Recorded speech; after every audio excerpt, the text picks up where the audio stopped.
The tone of Brexit, of kind of inward little England, I think started to set the tone for so much of our other policy making. And then, whether we then went off with the Rwanda plan and all the kind of language and toxic language around migrants and Muslims and minorities, it all kind of flowed from that. We have to start with the news that James Cleverly has not made the final two of the Conservative leadership race. How have you received that news? I mean, this is terrible, terrible news. It's probably the biggest gift that we could have given the Labour Party in their first 100 days of governing.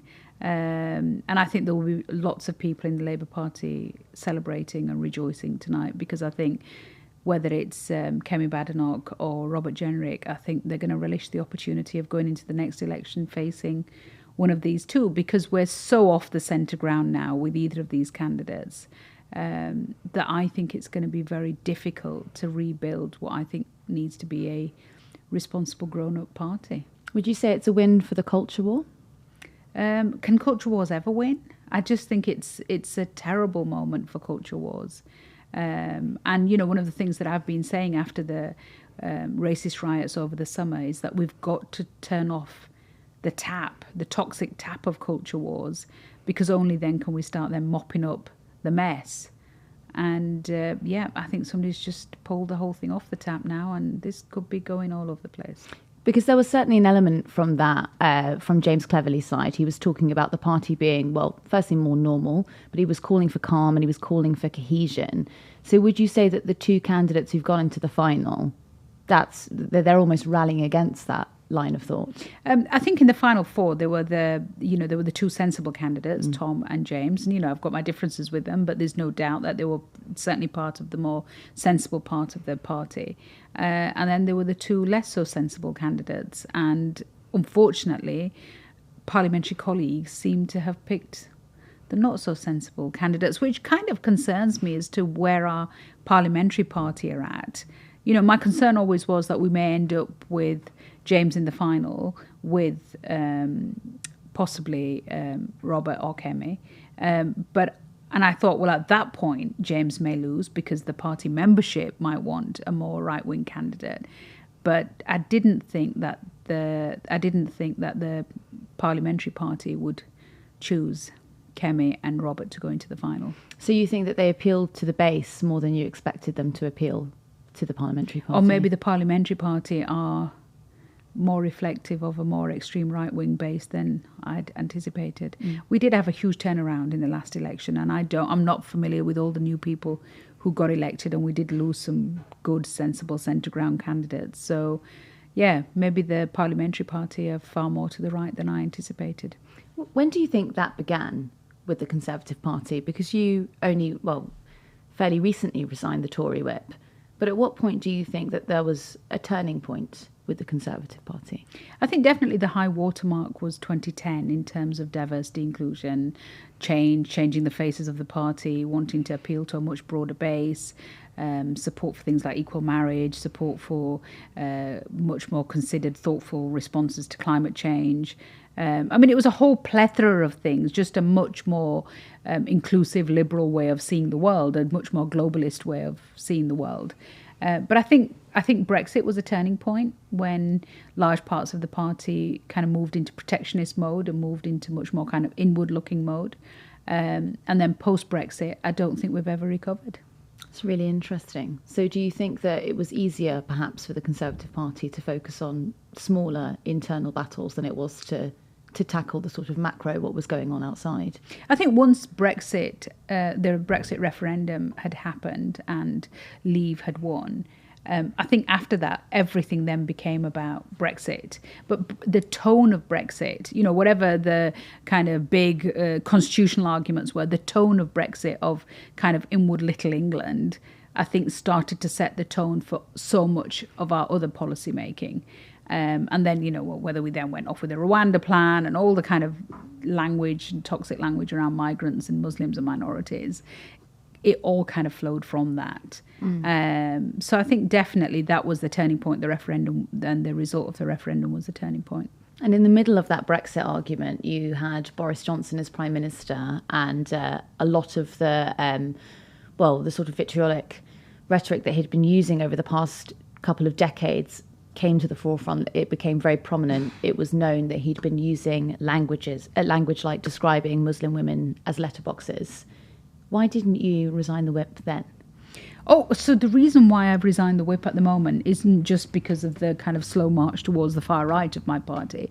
It's because there's been a very particular incident that took place where the party's response to that very particular incident has been completely at odds with the way in which it's dealt with the issue of discrimination or alleged racism for the last 5-6 years.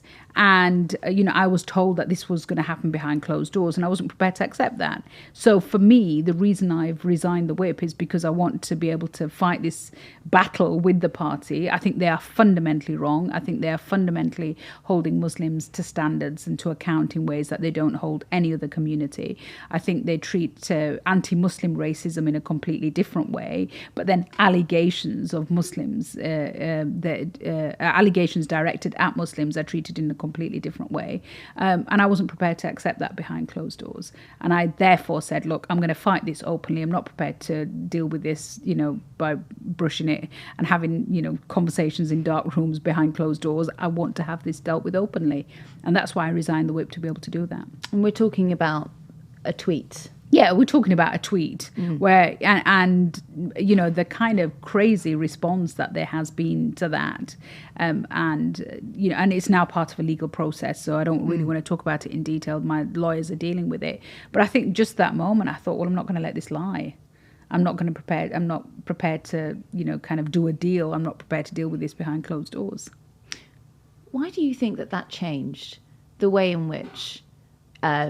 I suppose the language around Muslims, why did that change? Because I would argue that the Conservative Party have always been a diverse party, much more diverse than Labour, particularly if you look back toward 2010. Their front bench, very different from any shadow front bench that the Labour Party presented. Why has this changed? I think what became apparent during the Brexit campaign was that anti-Muslim rhetoric won votes. When we kind of talked about, the Turks are coming and they're taking over and we don't want the Turks as part of the European Union and we need to get out, and, all the kind of terrible stuff that was said about people coming into Europe and the false allegations of sexual violence that were talked about during that campaign, and that kind of poster of rows and rows of people coming into Europe. All of that, I think, worked. The scaremongering worked. The fear factor for people to say, all these people are coming for us and we need to keep our country safe was something that was a deliberate strategy, and it's a strategy that in the end delivered results. And I think, people got hooked on that. It's an addictive drug, when you suddenly start to think, well, hate kind of wins votes and let's keep going. And then I think that there's no doubt that, Europe has shifted to the right, and increasingly to the right. If you look at what's happened in Germany or in France or in Hungary or in Poland, or, across in Italy, there has been a shift to more far right, extreme right parties. The far right vote has increased. And therefore, I think, unfortunately, aspects of that have played out in UK politics as well. Did you find that painful?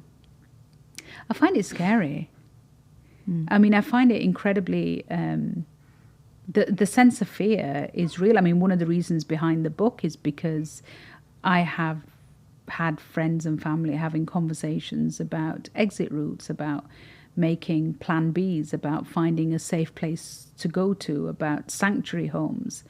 And I suppose in some ways, it's what my kids would call journaling my heartbreak. I'm journaling my heartbreak and my fear and my concern, and I'm sounding the sirens and saying, let's change course. I never thought that here I would be sat in 2024, nearly 70 years after my granddad migrated to the United Kingdom, thinking about whether or not my grandkids would call Britain their home. 5 generations now of Brits here in this country. And then, of course, as part of the British Raj in British India before then. The family's relationship with Britain goes back hundreds of years. The family's relationship of protecting Britain goes back over many generations. Both my grandfathers, my paternal grandfather, my maternal grandfather served in the British Indian Army. My great uncle was taken a prisoner of war. I've served my country at the cabinet table on the National Security Council, in some of the top job, one of the top tables in the country. And I have a child back in uniform serving this country. And the shock of this summer and how I've seen it build over the last few years, where after all of this service, after all of this loyalty, after all of this commitment, after all of these years, after so many generations and our relationship with Britain, there are people in this country who are saying to me, because of the faith I was born into, you don't belong. You're not a part of Britain. This is not where you should eventually be. And some shocking decisions that we've taken on citizenship law, on policy making, on framing of communities, in the way in which we engage or disengage Muslim communities. It's all in the book. It's example after example after example of how Muslims have been stereotyped and stigmatized and demonized and held to standards that no other community is. And I think the last year was the most stark example of it, where Muslims' lives didn't matter, and where, in the end, we saw this summer the equivalent of pogroms on our streets, where people were stopping cars to find out whether there was a person of colour or a Muslim inside, where buildings were set alight because they were perceived to have Muslims inside them, where disinformation meant that Muslim places of worship were attacked because the rumour went round that this appalling killer who killed these children was Muslim. But even if he had been, the fact that there had to be group accountability and collective punishment for a whole community because of the crimes of an individual or the alleged crimes of an individual. This was a really dangerous space that we ended up in. And I think, I had to write it. I suppose in a way it's a plea to Britain as well to say, this is how bad it is and let's change course. And, over and over again, what I'm saying is let the book be the start of a conversation. Let's talk about what this unease is, and let's get to the bottom of who's creating this. Because it's easy for us to blame the young men and women, mainly men on the streets, who engaged in violence. But that was the end result. Where did this start? Who fed this?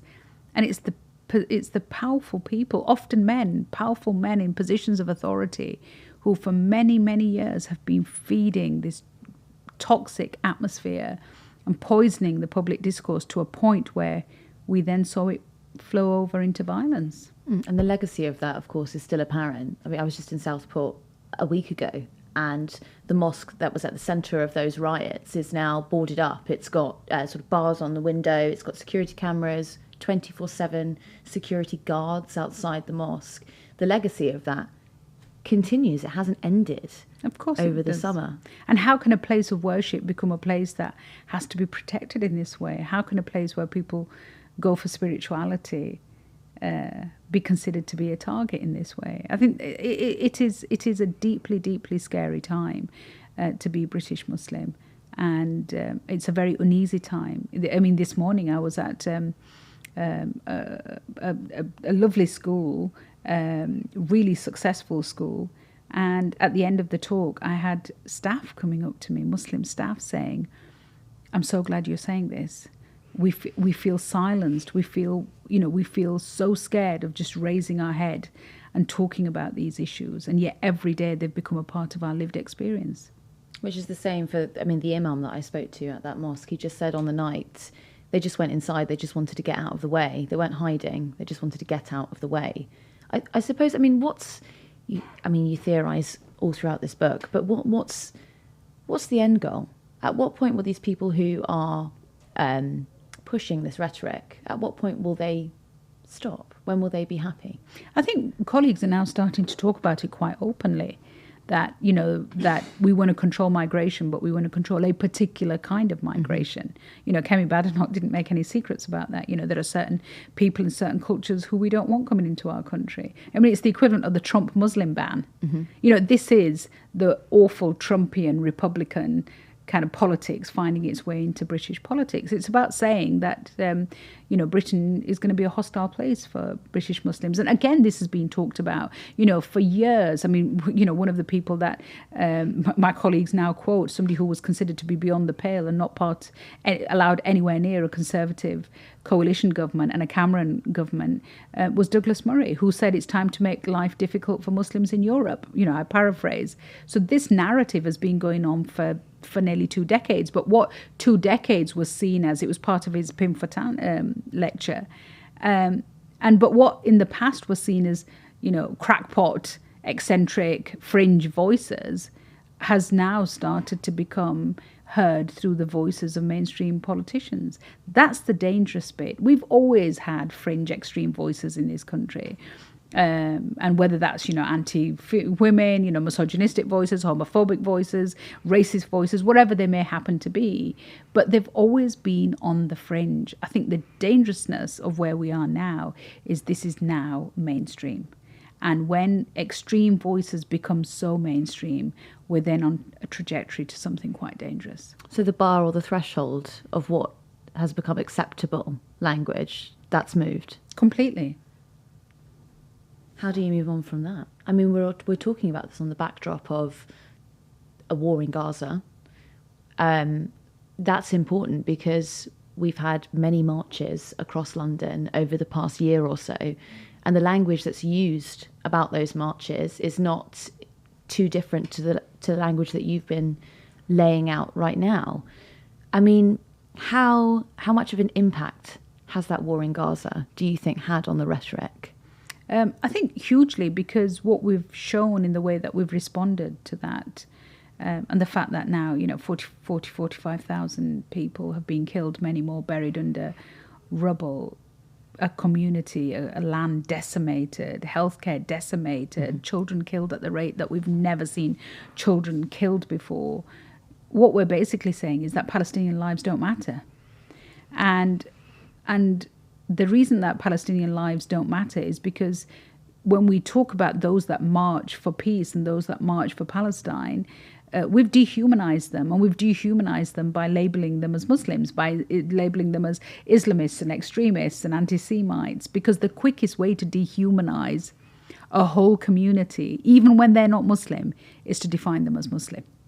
And that's why Suella Braverman was doing, and others, this was very deliberate. They knew that if they dehumanized, a march of 500,000 people, which had every race, every color, every religion and none in it, where you had Christians and Jews and Muslims and Sikhs and Hindus and atheists and, everybody marching, they didn't want to talk about them as Palestinians or pro-Palestinian or peace marchers or human rights marchers or whoever they may happen to be. They had to define them through the prism of Muslimness, because it was they knew it was the quickest way to be able to dehumanize them and demonize them in the eyes of the public. It hasn't really worked if you look in terms of the polling.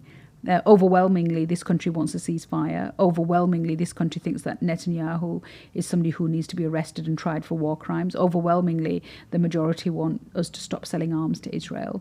So public opinion is still in the right place, but unfortunately, those in power don't see that.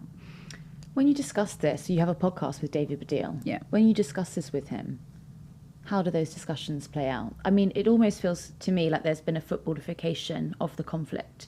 You are either supporting the Israelis or you are either supporting the Palestinians. Is that something that you two have discussed? I don't think you should support the Israelis, and I don't think you should support the Palestinians. I think we have a very good, solid British policy, which is 2 states. So we should be supporting and implementing a 2-state solution on 67 borders with East Jerusalem as a shared capital, and that is our policy. The fact that we choose not to, the fact that we do absolutely nothing to further our own stated policy, the fact that for decades and decades we have failed to recognize one of the 2 states that we say is a state, we failed to recognize Palestine. The fact that we say we believe in international accountability and we're big funders of the ICC, and we are a permanent member of the United Nations, And yet we penalise the Palestinians every time they go to the United Nations or the ICC or the ICJ or any other international fora.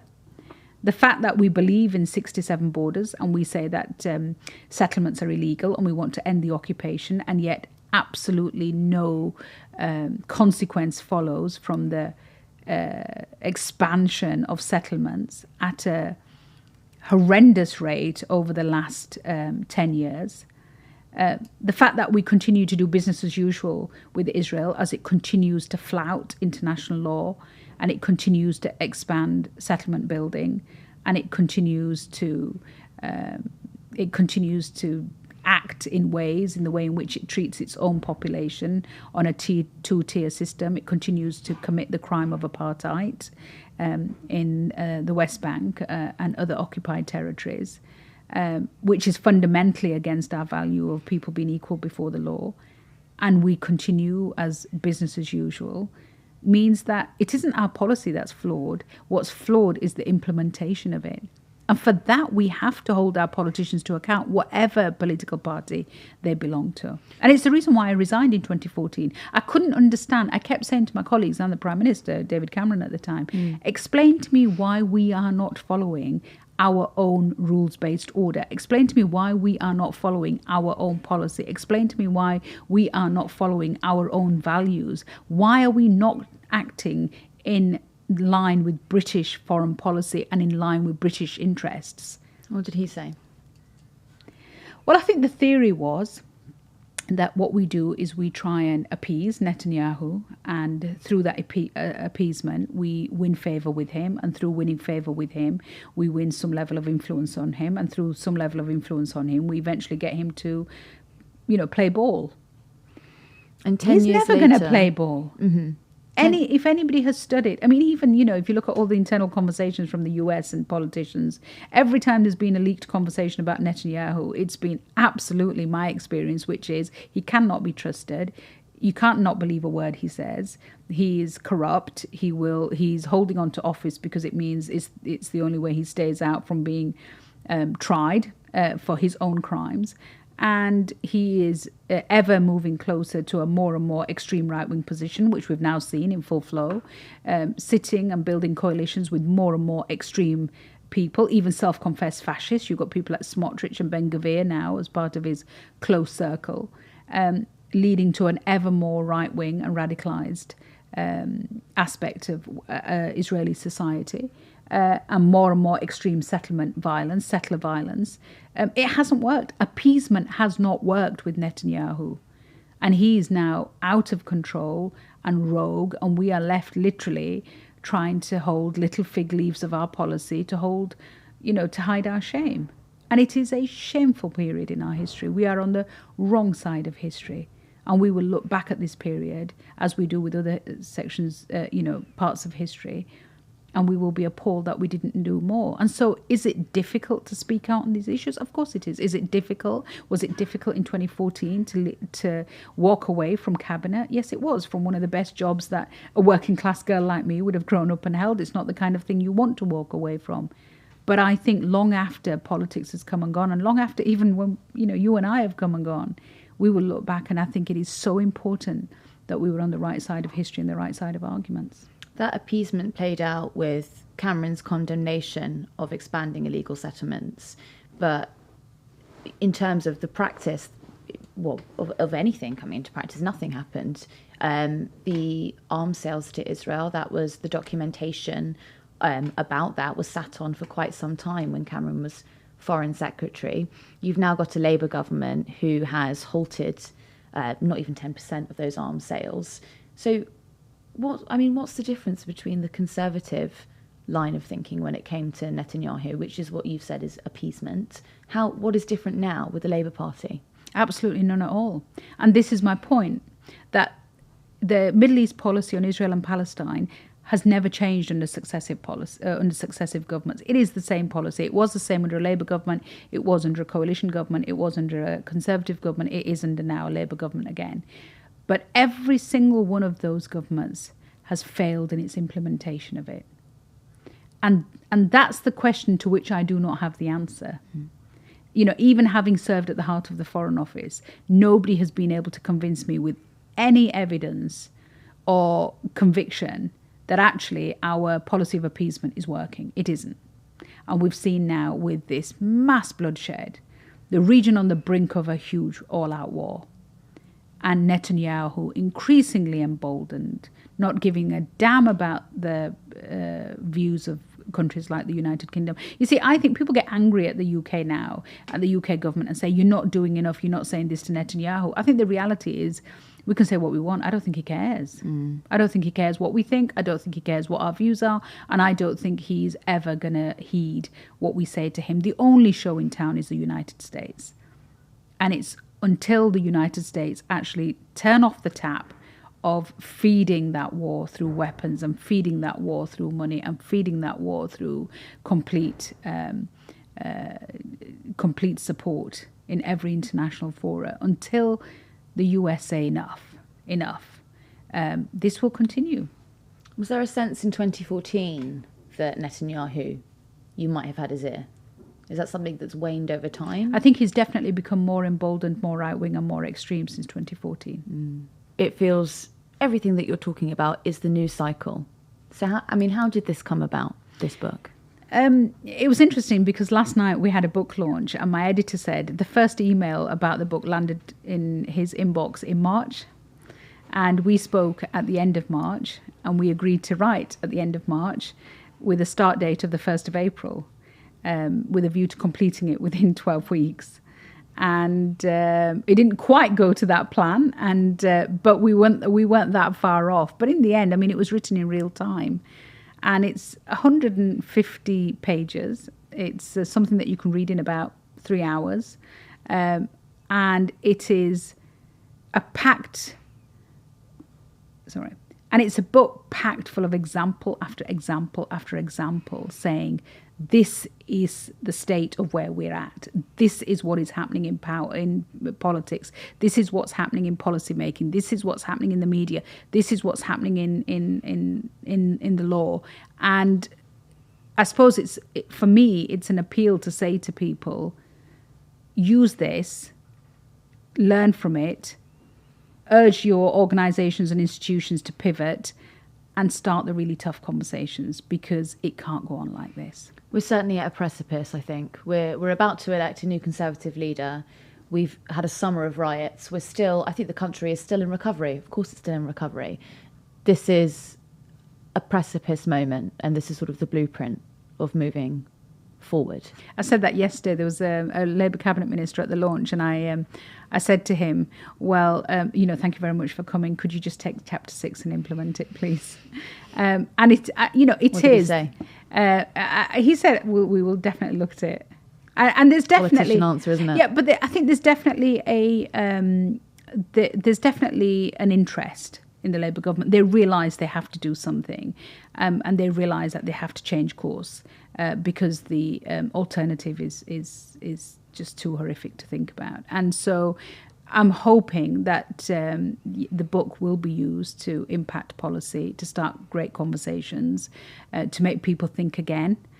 Even the liberal spaces to think again. People think that this form of racism, anti-Muslim racism, Islamophobia is just found in the far right or the right-wing spaces. It's actually found in the left as well. It's found often in the most liberal of places, the very places where you would expect racism to be fought. It's found in arts and in culture and in movies and theatre and books and, all those spaces. And it's the casual, everyday racism that you hear about, which people don't realise, is basically a community constantly being judged, and almost seen as a monolithic block, and imposing upon it traits and stereotypes to the whole community and then holding them collectively accountable. And it is shocking how many so-called respectable, inverted commas, people in mainstream life and mainstream positions in the media and in politics are perpetuating this form of racism. It's got to be called out. Call for calm and a call for introspection, I would say. I don't want to say I enjoyed reading it, because I think that sounds terrible, but it was a read that I'm glad I did. Thank you.